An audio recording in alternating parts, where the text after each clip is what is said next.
Je vais vous parler des hommes et de l'amour, avec un titre, à partir d'un titre, une question plutôt à la manière de Psychologie Magazine, c'est-à-dire les hommes peuvent-ils aimer en tant que tels. Je vais essayer de situer une difficulté structurale concernant la genre masculine.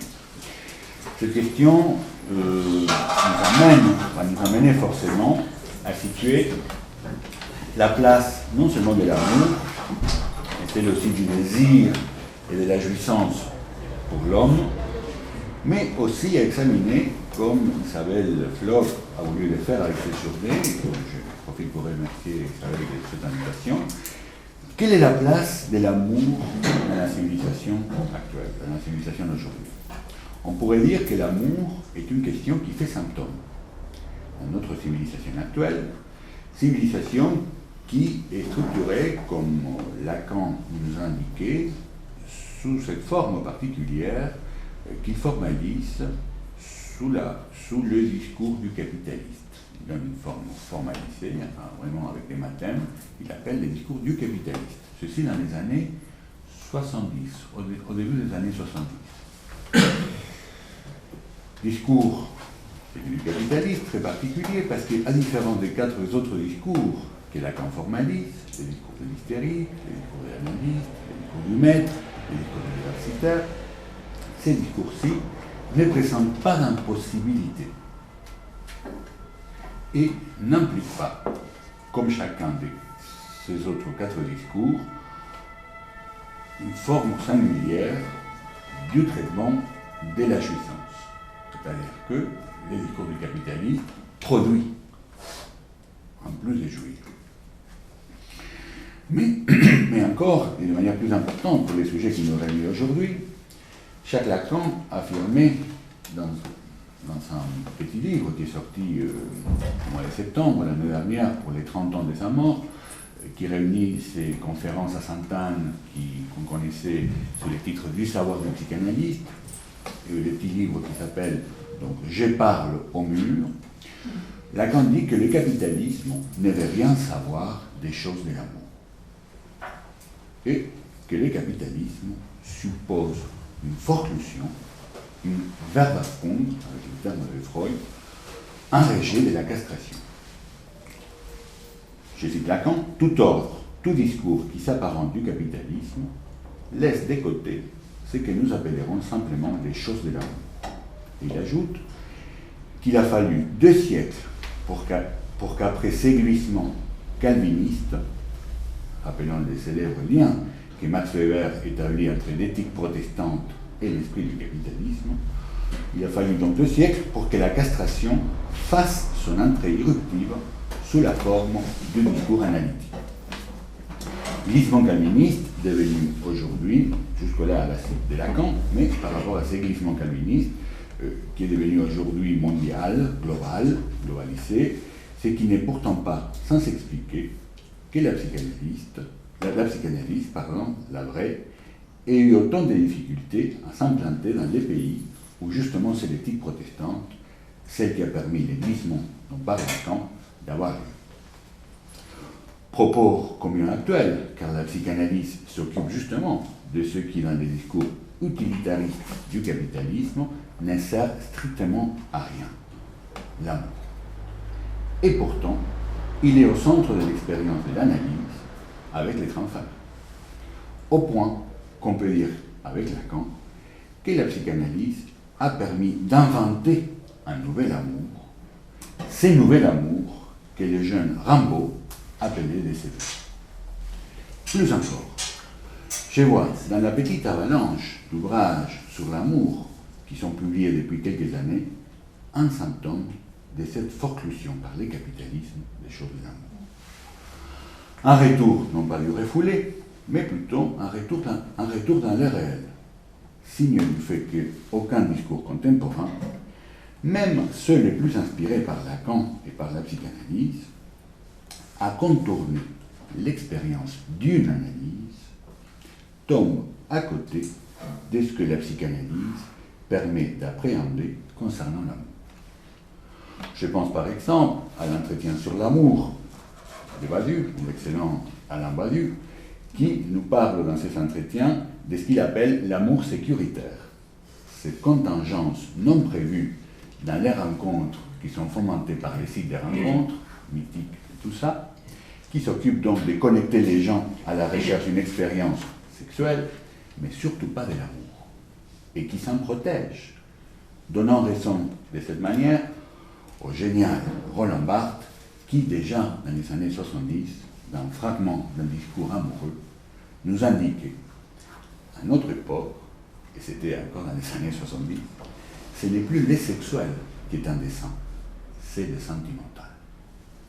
On peut mesurer justement les chemins parcourus depuis les années 70 par rapport à cette question. Les sentiments amoureux est démodé, et l'amour devient obscène en ceci précisément, dit Barthes, qu'il met le sentimental à la place du sexuel. Citons encore l'excellent aussi Zygmunt Bauman dans son Amour liquide, Liquid Love, qui nous décrit les caractères métonymiques, fluides des rapports entre les hommes et les femmes, et les hommes entre eux, et les femmes entre elles aussi, dans les capitalismes actuels, qui l'opposent donc aux rapports solides d'autrefois. On pourrait encore citer Pascal Bruckner, Lipovetsky et la place qu'il accorde à l'amour dans les temps hypermodernes, ce qu'il appelle les temps hypermodernes, Finkielkraut, enfin, on pourrait continuer la liste. Mais si les hommes ne peuvent pas aimer en tant que tels, que faites-vous alors, pourriez-vous m'objecter, du Chevalier des Grues, du jeune Werther, des Julien Sorel, qui sont là et qui aiment, et combien? Certes, et d'ailleurs ils ne sont pas les seuls à le faire, mais l'idée de Jacques Lacan est que l'amour féminise les hommes.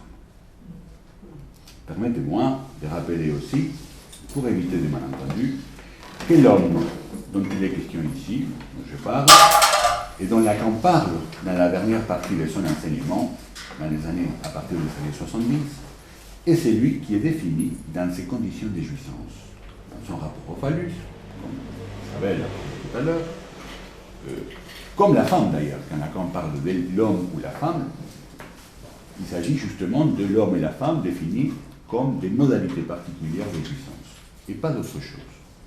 Il n'est nullement question de ceci entendu dans leur identité anatomique, bien sûr. Lacan ne parle pas non plus des hommes ou des femmes au pluriel, car l'homme ou la femme, dont il sera progressivement question dans ces années de l'enseignement de Lacan, se définissent donc dans ce rapport particulier à la jouissance phallique et à son au-delà, à son supplément qu'introduit cette jouissance que Lacan appelle autre jouissance et qui caractérise la position féminine. Si nous aborderons par ces biais alors le rapport des hommes à l'amour, rapport complexe, rappelons ici tout simplement ce petit calendrier d'Antoine Tudal que Lacan regardait dans les années 50, qui s'appelait Paris en l'an 2000, et qui disait, ça juste en bas, entre l'homme et l'amour, il y a la femme.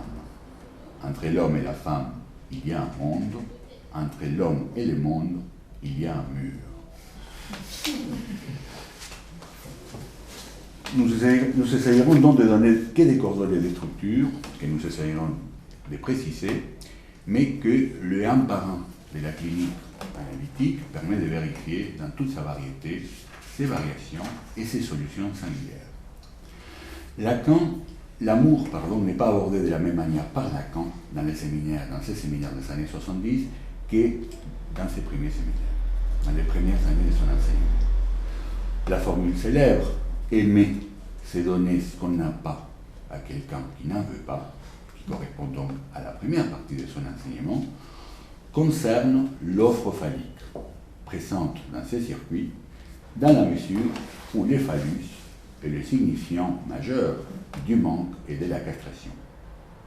Mais le phallus permet de faire médiation comme une mesure certes paradoxale, parce qu'il signifie le manque. Et donc l'amour étant à partir de là défini comme un échange réciproque des manques. Chacun des partenaires dans l'amour donne ce dont il est privé, ce qu'il n'a pas. Il n'y a pas plus de rapports sexuels lorsqu'on dit aimer, c'est donner ce qu'on n'a pas, et de ces faits, chacun des partenaires est renvoyé à son propre manque. Fondre sur qui chacun des partenaires institue l'autre dans sa valeur phallique. Mais il y a tout de même, dans ces premiers séminaires de Lacan, un dénominateur commun, le phallus.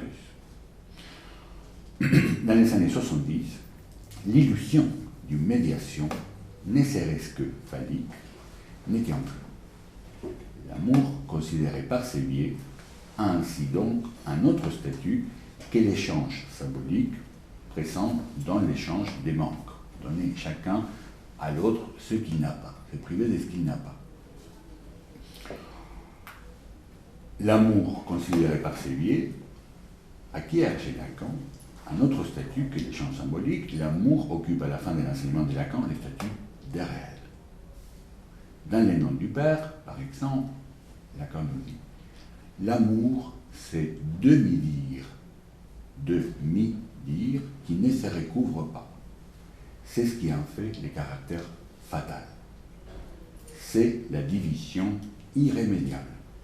Je vais dire à quoi on ne peut pas remédier, ce qui implique que le médier serait déjà possible. À partir d'ici, chacun tisse son nœud. Que l'amour suppose demi-dire qui ne se recouvre pas, souligne plutôt les lieux de l'énonciation que celui de s'énoncer, sans qu'il y ait superposition de ces deux lieux d'énonciation. C'est-à-dire, bien sûr, dans l'amour, ce qui compte, et moi je reprends cette formule qu'introduisait Poitevin, c'est-à-dire des standards, effectivement, ce qui compte dans l'amour, c'est les signes. Et je crois que c'est même une formule de Lacan, si je me souviens pas mal, c'est les signes de l'amour qui comptent, c'est-à-dire ce qui s'est dit, c'est-à-dire ce qui s'énonce. Mais, donc, les énoncés. Mais, ici, Lacan met l'accent non pas sur les énoncés, justement, de l'amour, et on sait combien ils sont importants, justement, parce qu'ils font signe, mais le lieu d'où ils s'énoncent, c'est-à-dire l'énonciation.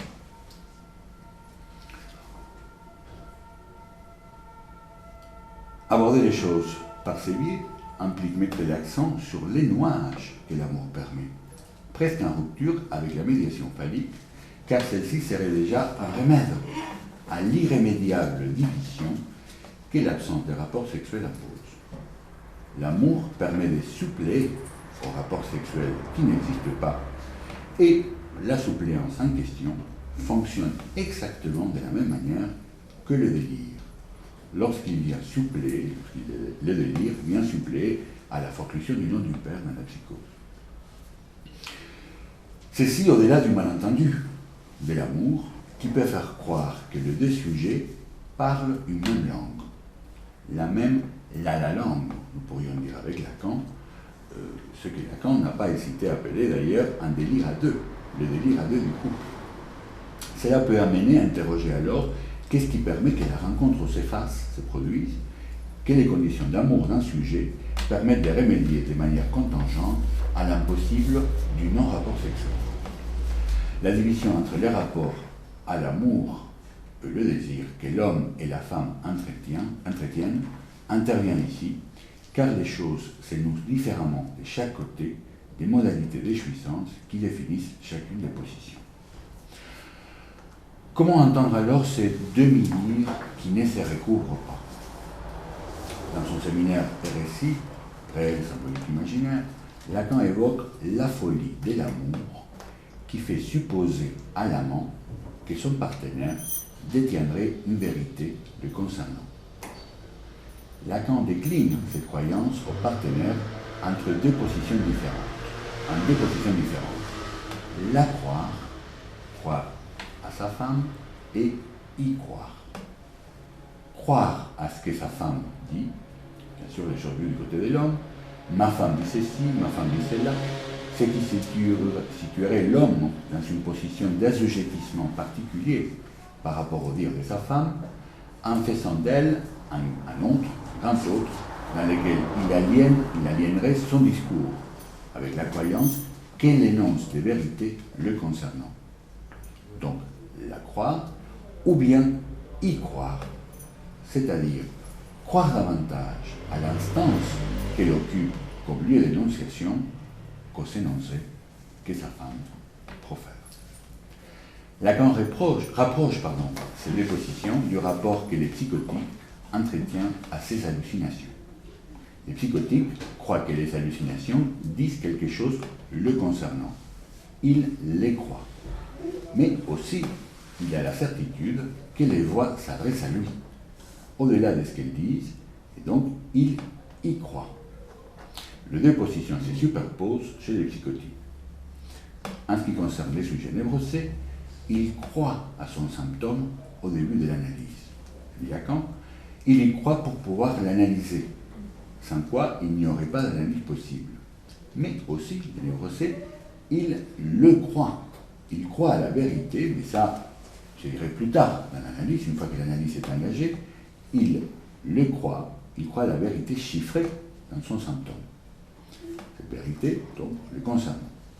On pourrait dire qu'à mesure qu'une analyse avance, les sujets névrosés cessent de croire à son symptôme, au sens de le croire, de croire à la vérité présente dans son symptôme, mais en fin d'analyse, il y croit.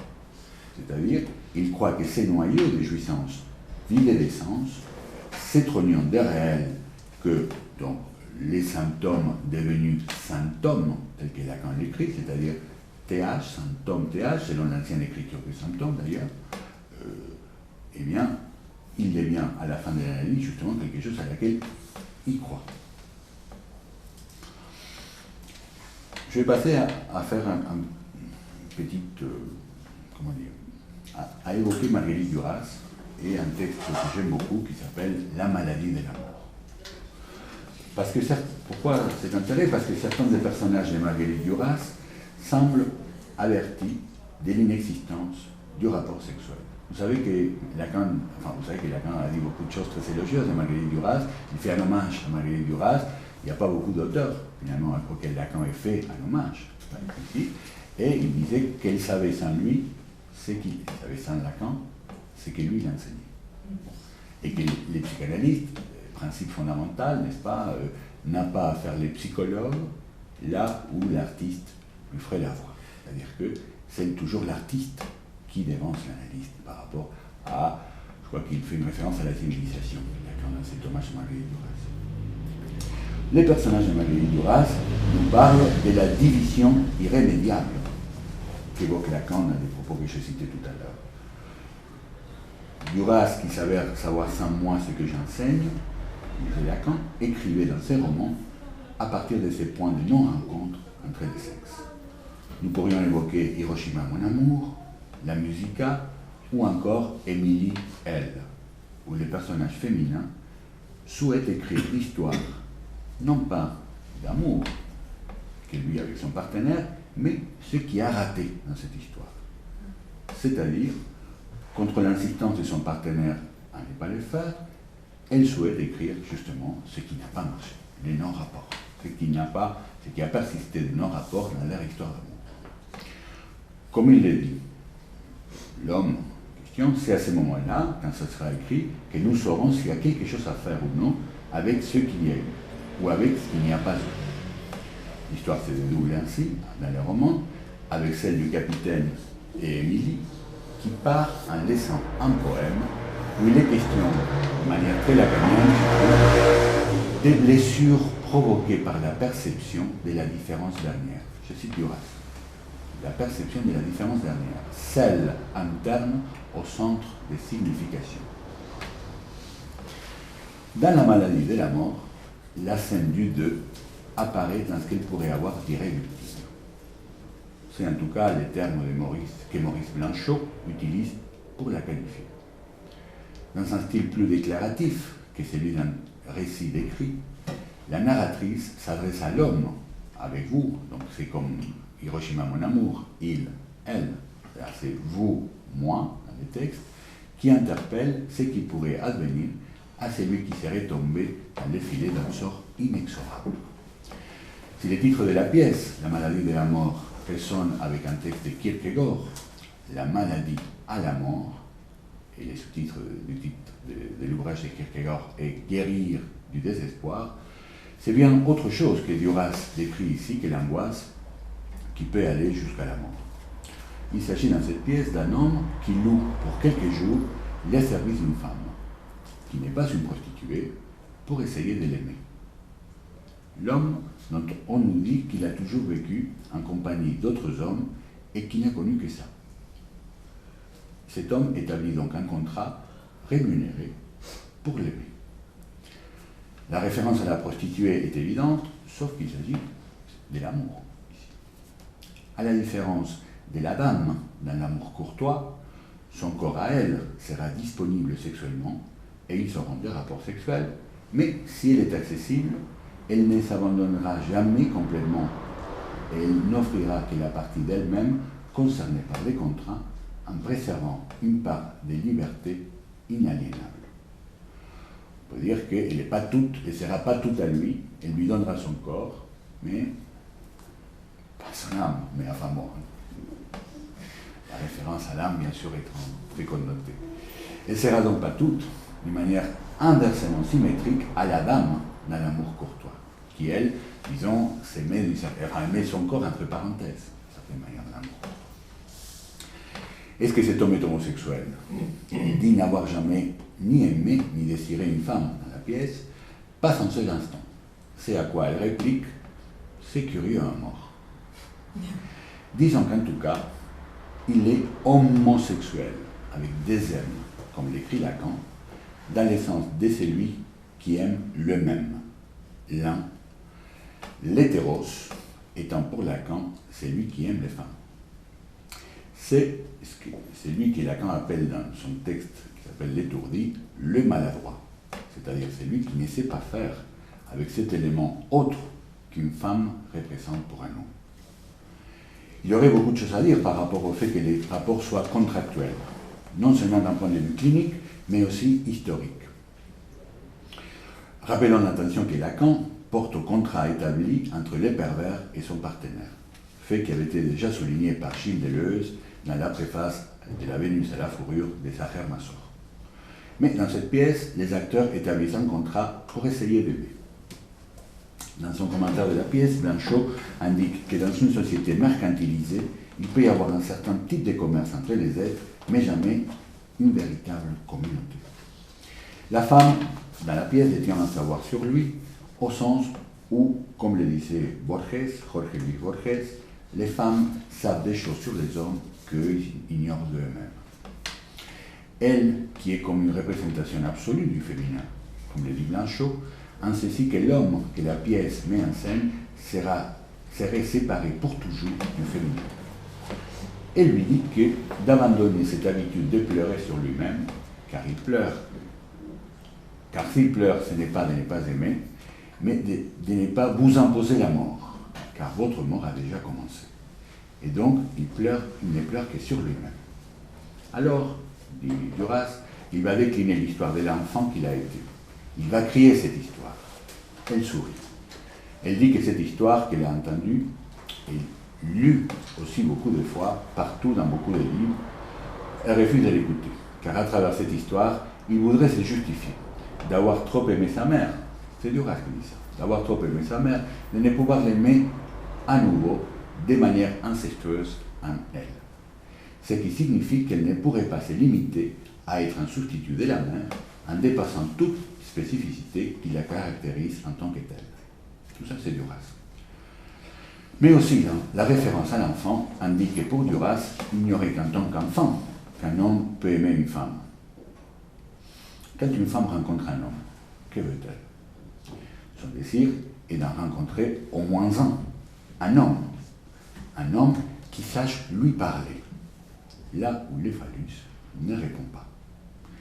Lacan ajoute un homme, pas un petit garçon, ce qui est rare. En retour, ce qu'elle veut, c'est être pour lui non seulement une femme, mais surtout la pas plus d'une, c'est-à-dire la seule. C'est cela qui lui donnera un peu d'être. Si la femme dans la maladie de la mort doit avoir accepté les contrats, c'est parce qu'elle a vu en lui la maladie de la mort. Dans l'étourdi, Lacan indique que pour les discours de Freud, les discours analytiques, la mort, c'est l'amour. Il dit ceci en partant de la proposition universelle « tout homme est mortel », en indiquant que dans les discours scientifiques, la mort, ce qu'elle a de vrai, c'est l'assurance vie et les calculs des probabilités. Même s'il y a des gens de notre temps, dit Lacan, qui se refusent de contracter une assurance vie car ils veulent de la mort une autre vérité présente déjà dans d'autres discours. Les discours du maître, par exemple, où la mort concerne la mort du maître, ou les discours universitaires, avec la mémoire éternelle du savoir. Et Lacan ajoute, un autre discours est venu au jour, celui de Freud, par quoi la mort, c'est l'amour. Il précise tout de suite après que ce ne veut pas dire que l'amour relève aussi du calcul des probabilités, c'est qu'il lui laisse la chance infime du poème des Dantes. Cela veut dire qu'il n'y a pas d'assurance amour parce que ce serait l'assurance haine aussi. Disons donc que si la mort est sûre pour l'être et pour la mort, rien ne peut lui assurer de l'amour, laissant une petite chance à la contingence, à ceux qui échappent au programme. Car l'assurer de l'amour, ce serait l'assurer de la haine aussi. Et Lacan évoque ici l'ambivalence. Assurer l'amour, ce serait vouloir rendre l'amour nécessaire, comme le fait par exemple l'obsessionnel, ou comme souhaiterait le faire l'obsessionnel. Le véritable amour ne peut se manifester en conséquence que de manière contingente. Alors, l'homme dans la pièce demande à la femme comment les sentiments d'aimer pourraient survenir. Elle lui répond, de manière très lacanienne aussi, je trouve, peut-être d'une faille soudaine dans la logique de l'univers. Par exemple, d'une erreur. Jamais la boudoir. Si un monde sépare un homme de l'amour, comme l'écrivait le calendrier d'Antoine Tudal, il n'y a que par une erreur, une vue, disait Lacan, qu'un homme pourrait aimer. S'il n'y a pas de rapport sexuel qui puisse écrire, et ceci ne cesse pas de ne pas s'écrire, c'est donc l'impossible, la rencontre amoureuse, dans sa contingence, crée l'illusion que les rapports sexuels pourraient cesser de ne pas s'écrire. Là où l'inconscient, son travail de chiffrage, ne cesse pas d'écrire à l'endroit même où il n'y a pas de rapport entre les sexes. Est-ce qu'il faut entendre le titre du séminaire de Jacques Lacan? L'insuccès des lunes vélues, c'est l'amour, dans ce sens. Bon, c'est un titre très compliqué parce qu'il comporte un équivoque. L'insuccès des lunes vélues, ou l'insuccès de l'inconscient, parce que l'unbewusst résonne avec l'unbewusst en allemand, qui dit l'inconscient, c'est l'amour. Mais c'est l'amour, là quand on écrit, c'est l'amour, ou c'est l'amour, en évoquant le jeu de mots. C'est-à-dire que ce serait seulement par une bévue qu'un homme pourrait aimer. Une bévue qui serait que l'amour suppose l'échec de l'inconscient, la contingente de la rencontre mettant en échec le travail de chiffrage de l'inconscient qui travaille pour essayer d'écrire les rapports sexuels sans y arriver. Dans la pièce, l'homme continue à parler, seul. Elle s'est endormie. Il dit que l'amour, c'est drôle, c'est intéressant de comparer ça avec les fameux monologues de Molly Bloom dans Ulysse, où c'est elle qui parle. C'est elle qui parle pendant 10-15 pages, sans ponctuation. Et, bon, il ne s'endort pas, mais on peut, enfin, c'est une scène, je trouve, un peu paradigmatique des discussions, en général au lit, entre un homme et une femme, où c'est elle en général, qui parle, eux n'attendent qu'un moment, c'est de les rassurer pour pouvoir s'endormir. Ici, c'est l'inverse. Et cette dissymétrie, je crois qu'effectivement, dit vraiment une vérité. Elle s'est endormie. Il n'y a pas d'espoir. Il n'y a rien à attendre. Lui, il dit que l'amour lui a toujours paru déplacé, qu'il n'a jamais compris, qu'il a toujours évité d'aimer, qu'il a toujours voulu rester libre de ne pas aimer. Il continue à se justifier, à raconter l'histoire d'un enfant. Et puis un jour, il s'en va. Il est parti dans la nuit. La différence, dit Duras, la différence entre elle et lui se confirme par son absence soudaine. Elle était déjà partie quand elle s'était endormie, bien sûr. il est beaucoup question de différence dans les textes. Cette différence intégrale qui vous sépare d'elle, dit Duras. Ou vers la fin, quand vous avez pleuré, c'était sur vous seul, et non sur l'admirable impossibilité de la rejoindre, elle, à travers la différence absolue qui vous sépare. Le mur. Cette différence absolue, n'édite-t-elle pas la différence irréductible du non-rapport sexuel, justement? Différence entre deux êtres, là où l'amour aurait pu laisser croire l'illusion d'un gommage de celle-là. Ainsi, cependant, finit Duras, vous avez pu vivre cet amour de la seule façon qu'il puisse se faire pour vous, en le perdant avant qu'il soit venu. Dès l'amour donc, l'homme, pour Duras, est exclu. Du côté de Lacan, s'il n'y a pas de rapport sexuel qui puisse écrire, si le rapport sexuel est folklore, pour tout est très parlant, il faut considérer alors qu'il n'existe aussi bien que pour les femmes que pour les hommes que des semblants. Si pour Freud, les répartitoires sexuels s'organisent en suivant l'opposition phallique ou châtrée, en débouchant sur ce que Freud appelait les rocs de la castration, analyse finie et infinie, le dernier mot qu'on puisse donner sur ce que l'analyse peut apporter aux hommes et aux femmes, Lacan, depuis le début de son enseignement, aborde les choses autrement. Hommes et femmes sont des places qui se laissent saisir à travers d'un jeu, une comédie d'identification imaginaire et symbolique. Les semblants d'avoir les phallus dans l'imposture virile ou les semblants d'être, de l'être, sont des positions qui déclinent les conséquences de la castration dans le rôle sexuel du sujet de chacun des sujets parlants. Un seul signifiant pour les deux, le phallus, et deux positions par rapport à ce que ces signifiants désignent la castration. Pour Freud, le fait de porter l'organe dit phallique entraîne l'éventuelle possibilité de le perdre. Mais on peut dire que Lacan, sans cesser d'être freudien quant à ces points, introduit la nature des semblants que cette position d'être le porteur de l'organe phallique implique. Il ne cesse d'ailleurs d'ironiser sur cette position. L'homme est affligé. Il écrit à affligé PH. Comme vous le savez, l'homme et la femme seront référés tous les deux au phallus, à la jouissance phallique, sauf que Lacan introduira dans son séminaire encore un mode de jouissance supplémentaire à la jouissance phallique, l'autre jouissance, qui spécifie la position féminine, et qui permet de donner, pour la première fois dans l'histoire de la psychanalyse, une spécificité à la féminité.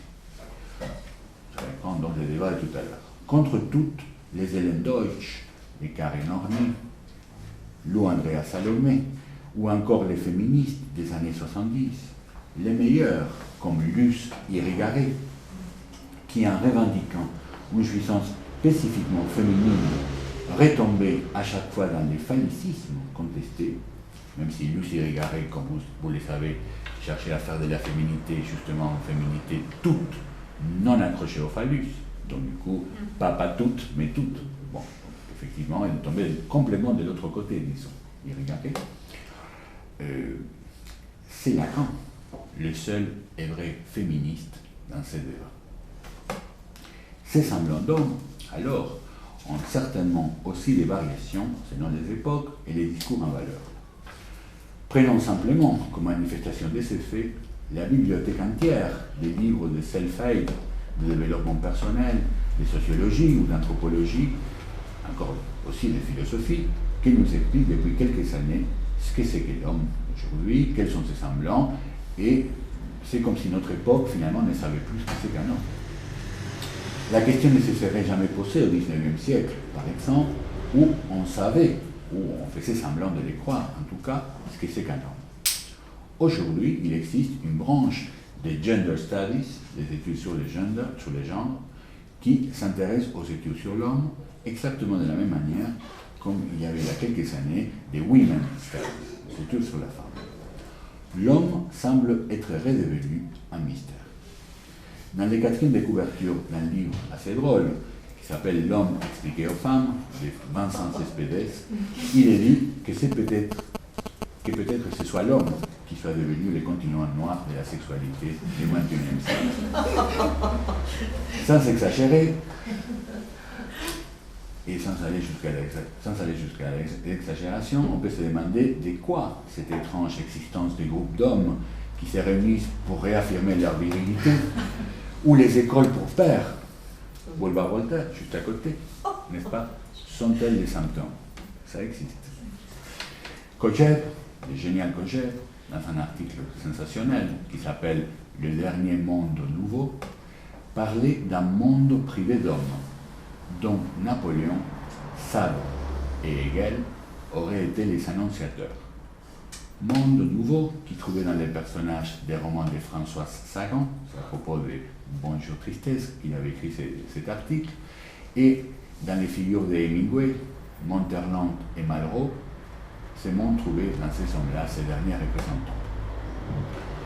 Depuis ces textes de Kojève, le principe égalitaire de la démocratie et la supposée parité homme-femme se sont étendus à tous les domaines de la société, semblant celui de parité, qui fait que, justement, on superpose au semblant homme ou femme, sans nous dire ce que chacun de ces termes signifie, et les différents discours féministes aussi, variables selon les époques, car le féminisme de Gender Studies n'est pas aujourd'hui la même chose que les MLF des années 70, Beauvoir, bien sûr, ou encore justement le féminisme lacanien qu'Ulysse Irigaray pouvait défendre à l'école freudienne de Paris. Fait aussi semblant d'avoir réussi à avoir mis l'homme au même niveau que la femme. Ainsi, il n'est pas sûr que les différents semblants actuels d'hommes qui nous sont décrits, l'homme mou, l'homme-objet qui faisait ironiser Kojève dans cet article, avec son torse nu, ses robes de chambre, et par rapport au roman des Sagan, et sa barbe à la Hemingway, n'est-ce pas? Il ironisait beaucoup, il disait que les hommes ont besoin de se pousser la barbe parce qu'effectivement, il n'existe plus. Kojève. Les papapoules, l'homme qui accepte sa part féminine, enfin, bien sûr, il faut dire que la psychanalyse est pour beaucoup dans cette féminisation, cette pousse au féminin dont on parlait tout à l'heure du côté des hommes, mais il y a une difficulté des structures. Dans ce sens, les propos de Lacan concernant les possibilités d'un homme d'aimer ne sont pas très optimistes. Lacan nous dit « Pour l'homme, l'amour va sans dire. Ça va sans dire parce qu'il lui suffit sa jouissance. Et c'est très exactement pour ça qu'il n'y comprend rien. » Vous trouvez ça la leçon du 12 février 1974. Quelques années plus tard, dans le séminaire Le moment de conclure, il nous dit « C'est quand un homme est femme, c'est à ces moments-là qu'il aime. » C'est-à-dire qu'il aspire à quelque chose qui est son objet. Ce n'est pas dans leur rapport au phallus, donc que les hommes peuvent aimer, ni dans la forme fétichiste qui les caractérise.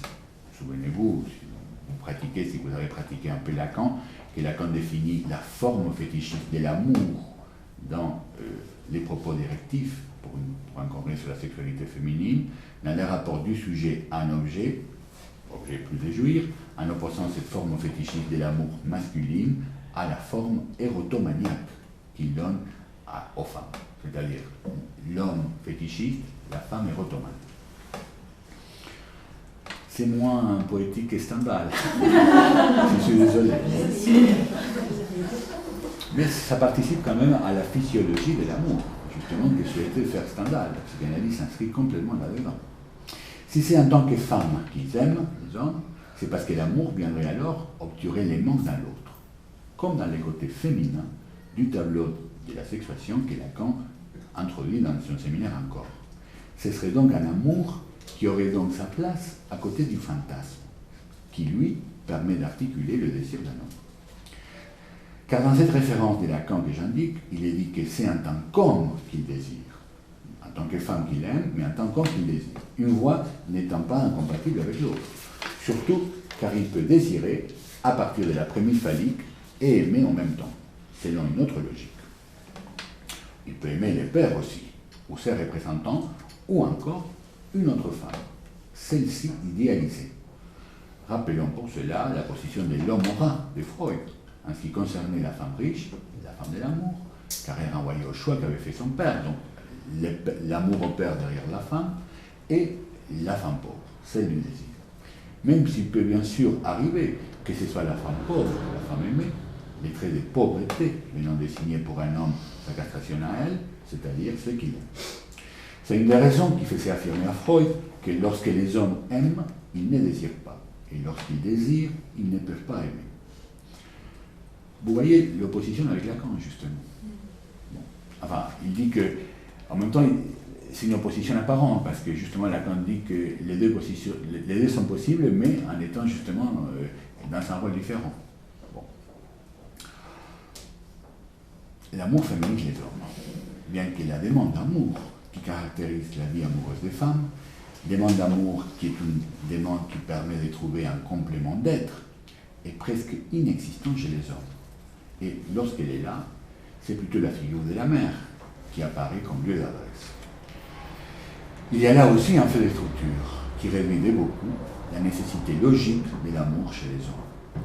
Mais l'amour garde toujours, même dans son caractère contingent, un caractère fétichiste pour les hommes, pour l'homme, amour de celle-là et d'aucune autre, où l'accent tombe davantage sur les qualités de l'objet lui-même que sur la valeur félicissante de l'amour, comme pour une femme. Chez elle, l'amour vient se situer comme une suppléance face à l'avare de l'autre, castration de l'autre, qui n'est pas voilée comme pour l'homme par un rapport fétichiste à l'objet. La femme, enfin, ça peut l'être.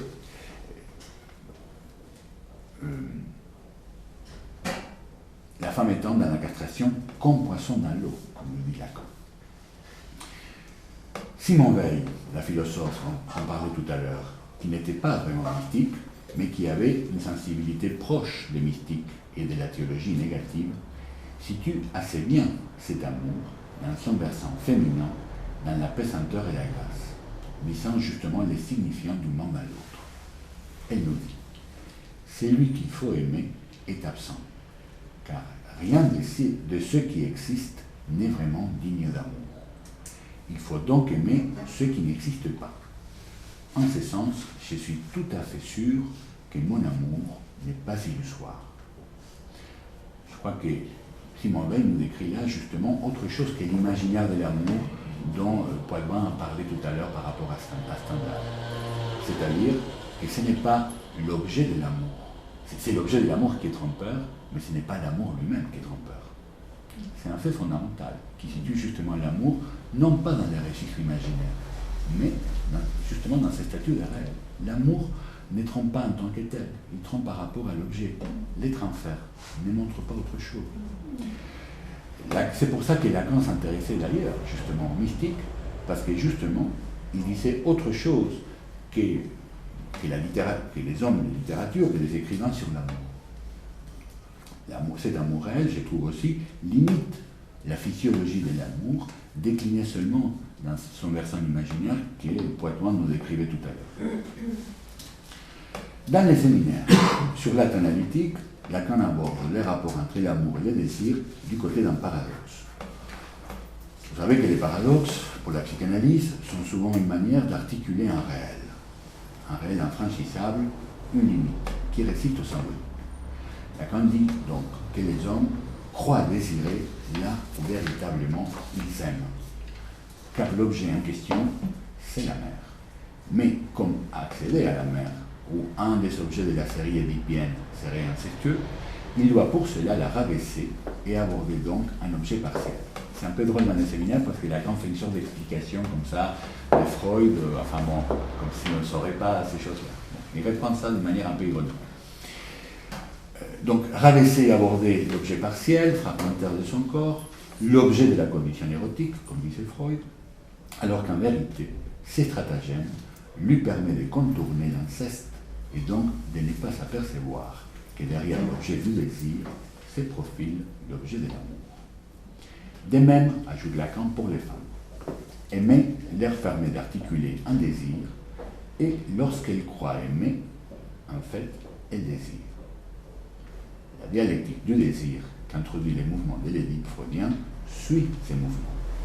Si elles renoncent à la mer en tant que lieu qui les prive du phallus qu'elles n'ont pas, c'est pour s'adresser au père comme relais qui leur permettrait à travers l'amour, trouver les phallus et non pas. Bien sûr, jamais les perd en tant qu'homme. L'amour étant donc le vecteur qui leur permet de renoncer au pôle des jouissances. Et nous avons toute la thématique du ravage que la relation à la mère représente pour une femme par rapport à ces pôles des jouissances qu'une mère représente pour une fille, lorsque ce rapport-là n'est pas entamé par la figure du père. Donc, l'amour permet de renoncer à ces pôles des jouissances pour condescendre au désir. Ce paradoxe, loin de réunir les deux courants de l'amour et du désir disjoints des structures, donne la véritable structure et raison de leur articulation au-delà de leurs imaginaires de l'objet. L'amour, considéré dans la perspective de nœud, de néo-roméen, met encore plus en évidence les caractères trompeurs de l'objet. Mais en aucun cas, ce serait l'amour lui-même qui aurait ces fonctions trompeuses. Permettez-moi de citer les propos d'un analysant homme dans la trentaine, un obsessionnel, un névrosé obsessionnel très décidé, qui dit avec simplicité et de manière directe ce dont il s'agit concernant l'événement de l'amour. Ce que j'ai vu là est vraiment inédit. Pour cet homme obsessionnel, les rapports aux femmes s'est présenté soit du côté du rabaissement de la vie érotique, surtout en ceci que les objets choisis du côté du désir l'éloignaient clairement de l'objet qu'il aurait pu aimer, ou bien il y avait aussi une ou deux femmes qui avaient été très aimées dans sa vie, très idéalisées aussi, au prix de sacrifier l'accès au niveau du désir à elle. Dans cette dernière rencontre, qui lui fait dire ce que je cite, le côté désir est moins présent, mais cela même lui permet de l'aimer sans l'idéaliser, comme les autres précédentes femmes. D'ailleurs, il lui critique beaucoup de choses, mais bizarrement, dit-il, cela ne m'empêche pas de l'aimer. D'aimer sa castration, pourrions-nous dire, car c'est justement son côté faible qu'il aime. Et c'est peut-être la découverte de ces traits qui est tout à fait inédit pour lui. Car aimer une femme amène un homme à en faire un dire à déchiffrer. Comme je le disais tout à l'heure, il la croit. Il en fait son autre, comme s'il pouvait espérer trouver dans ses dits un savoir le concernant lui. Il en fait un symptôme en s'hystérisant. Différente est la voie d'y croire, de croire davantage à la fonction qu'elle occupe pour lui en tant que symptôme. La femme est le symptôme de l'homme, nous dit Lacan. Mais il précise aussitôt, la femme, non pas une femme. Il espère donc d'obtenir un savoir de lui-même chez elle, parce qu'il la croit. Ce qui situe les choses du même côté que l'amour du transfert dans l'analyse. Y croire, par contre, le noue à elle sans qu'il soit forcément question de son dire, du savoir qu'il pourrait lui supposer s'il la croyait. L'homme croit, dit Lacan, mais en fait, il crée. Il crée l'existence de la femme comme autre, comme grand autre dans le réel. La croire sert alors débouchon à y croire. Concluons donc sur le fait qu'une analyse permet à un sujet de se confronter aux conditions de sa jouissance pour en séparer son désir et lui permettre de savoir s'il veut ce qu'il désire.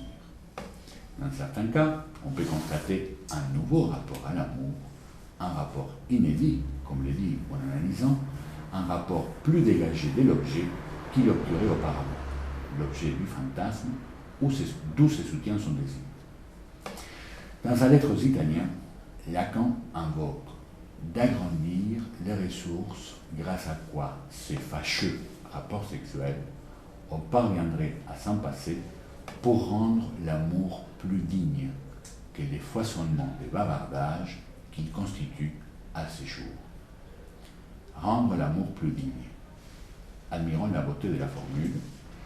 Face à l'indigne de la pulsion, à ce que nous avons de plus sombre, l'attachement à l'objet pulsionnel, une analyse permettrait une opération de sublimation, de pouvoir s'épasser de l'objet de la pulsion et par là, et seulement par là, rendre l'amour plus digne de ce qui les contamine. Les nouvel amour, crié par Rimbaud dans son poème célèbre, l'amour d'être enfer a permis de dialectiser la mort, maladie de la mort, dont pâtissaient les hommes avant que la psychanalyse existe.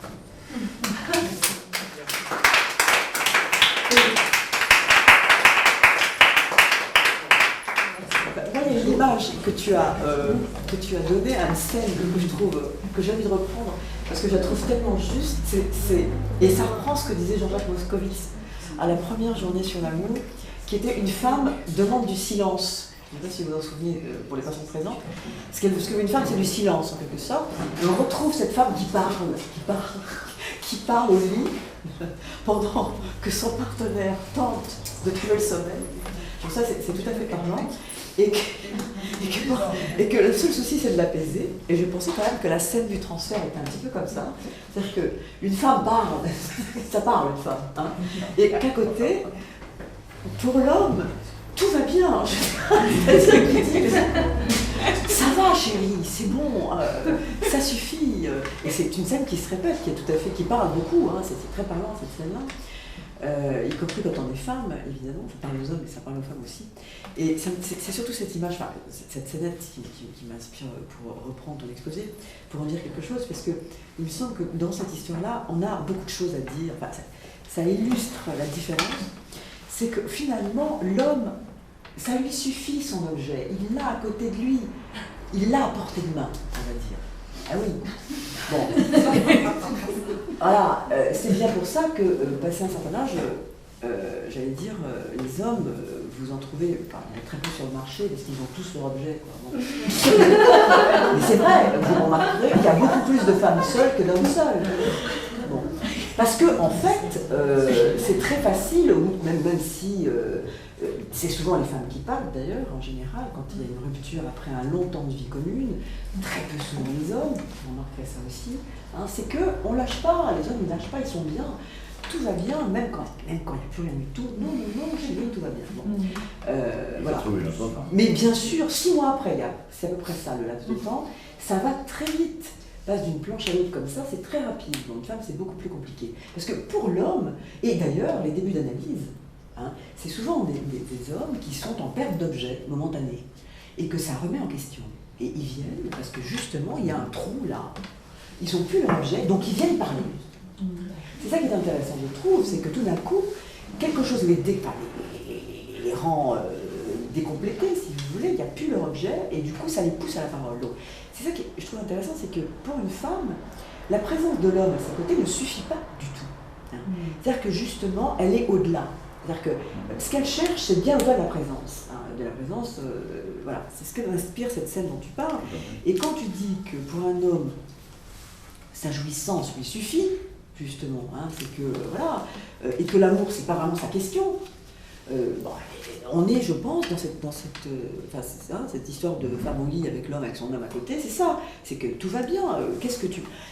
Pour une femme, il y a de l'en plus, on veut autre chose, et c'est bien Ève qui est là, hein. Ça ne lui suffit pas le bonheur, enfin, je veux dire, la présence des objets qui lui donneraient le bonheur ne suffit absolument pas, il faut qu'elle aille voir du côté du serpent, justement, c'est-à-dire que, et c'est quoi le serpent? C'est ce qu'il y a au-delà de l'Éden, hein, ce qu'il y a au-delà de ce qui est donné justement, hein, voilà, dans le paradis.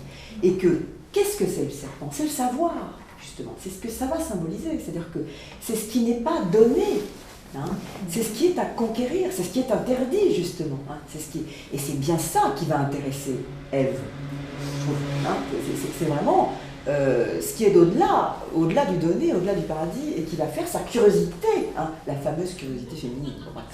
Ce qui finalement est au-delà, hein, c'est toujours au-delà. Voilà. C'est un phallus autre. C'est vraiment la question du rapport au phallus. On a bien les deux jouissances différenciées là. Hein. C'est-à-dire que pour elle. C'est pour ça. Oui, vas-y. Je pense qu'il y a quelque chose de légitime dans la demande d'amour féminin. Côté femme, quand elle n'est pas symptomatique. Voilà. Alors les tout, c'est de faire la différence. C'est ça. Alors vas-y. Vas-y, c'est très intéressant. C'est-à-dire, effectivement, la demande d'amour qui demande justement un être, un complément d'être. Là, Freud situe ça clairement du côté justement du complexe de castration, c'est-à-dire que la perte de l'amour du partenaire implique pour elle une castration. Tout à fait.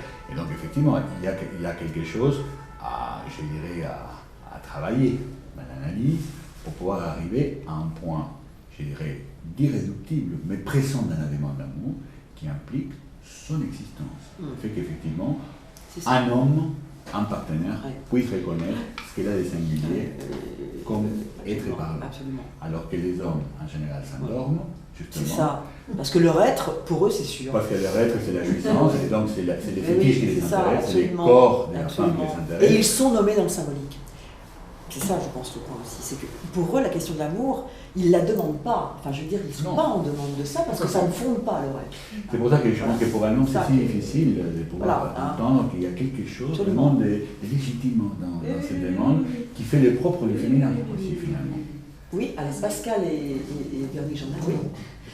Est-ce que dans le plus qu'attend la femme, vous avez parlé du savoir, mais est-ce qu'il n'y a pas aussi quelque chose de la parole simplement, c'est-à-dire qui articule autrement que le corps, comme vous dites, qui est là. Je pense que dans cette parole, cette femme qui parle, mais pas seulement qui parle. Quand je dis la parole, c'est pas seulement qui parle, c'est qui attend une parole.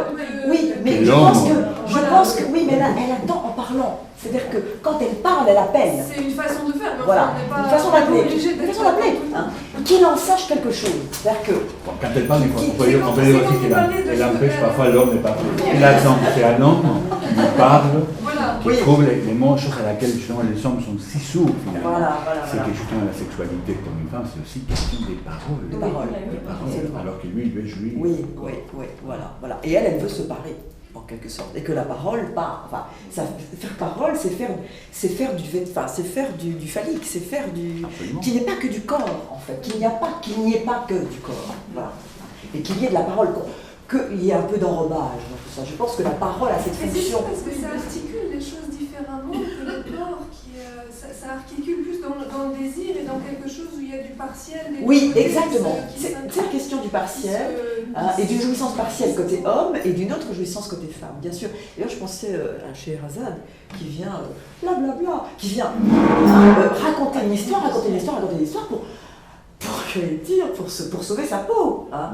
Parce que justement, elle est impliquée dans son corps avec le roi, enfin, le sultan. Hein, voilà.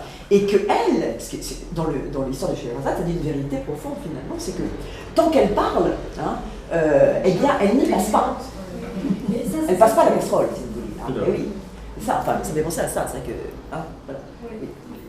Oui. À mon sens, quand tu dis que l'homme veut son objet, ça lui suffit. Aussi, il ne veut pas du tout. Oui. C'est autre chose, oui. Parce qu'il y a deux types d'hommes, et l'homme qui ils ont leur truc sous la main, mais qui n'existe plus quand même. Hein. C'est-à-dire qui est mort, qui est tué parfois. Hein. On aller jusque-là. Oui. Et puis il y a les hommes qui ne veulent rien du tout.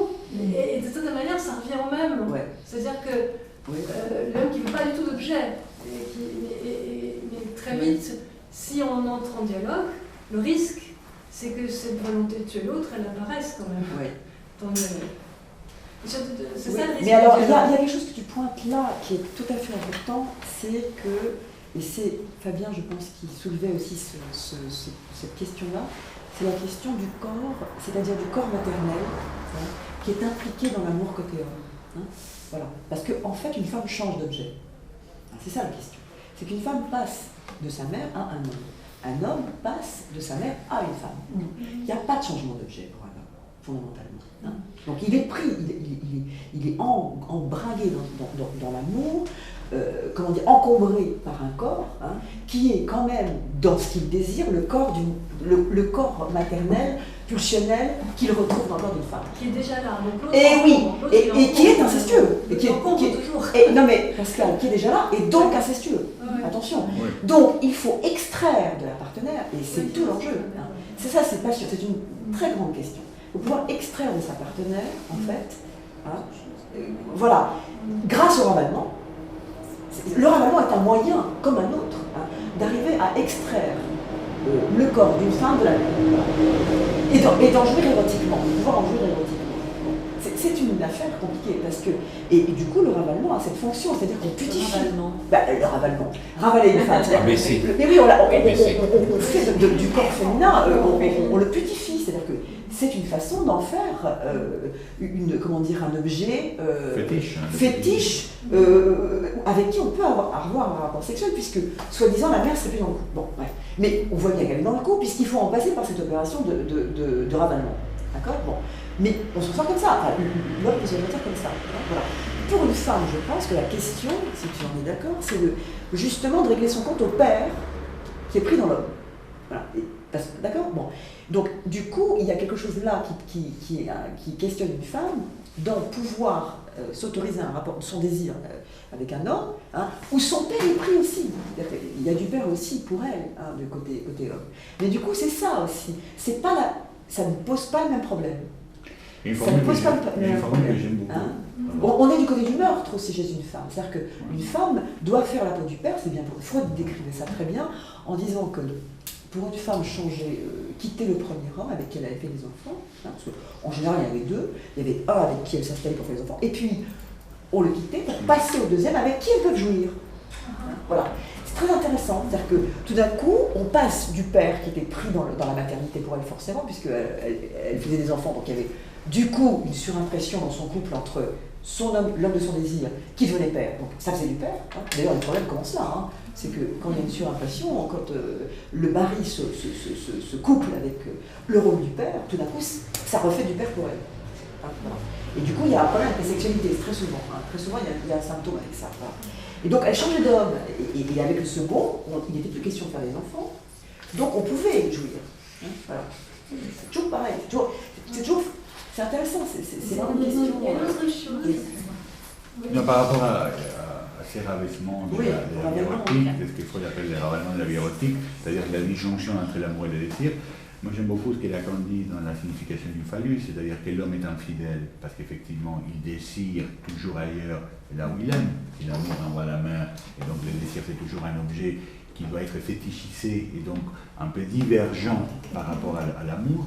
Mais il ajoute les mêmes types de divergences se trouvent chez la femme, pour qui amour et désir coïncident, convergent sur le même objet, mais au prix justement de rendre les corps du partenaire jamais à la hauteur de la demande d'amour, justement de ce qu'il attend de l'autre en tant qu'amour. Et donc, effectivement, de quoi se plaignent en général les femmes, c'est de ne pas être assez aimées, finalement. Et je crois que c'est là les côtés symptomatiques de la demande. C'est les côtés, justement, où les partenaires devraient répondre à la place de l'autre, auquel elles adressent leur demande d'amour.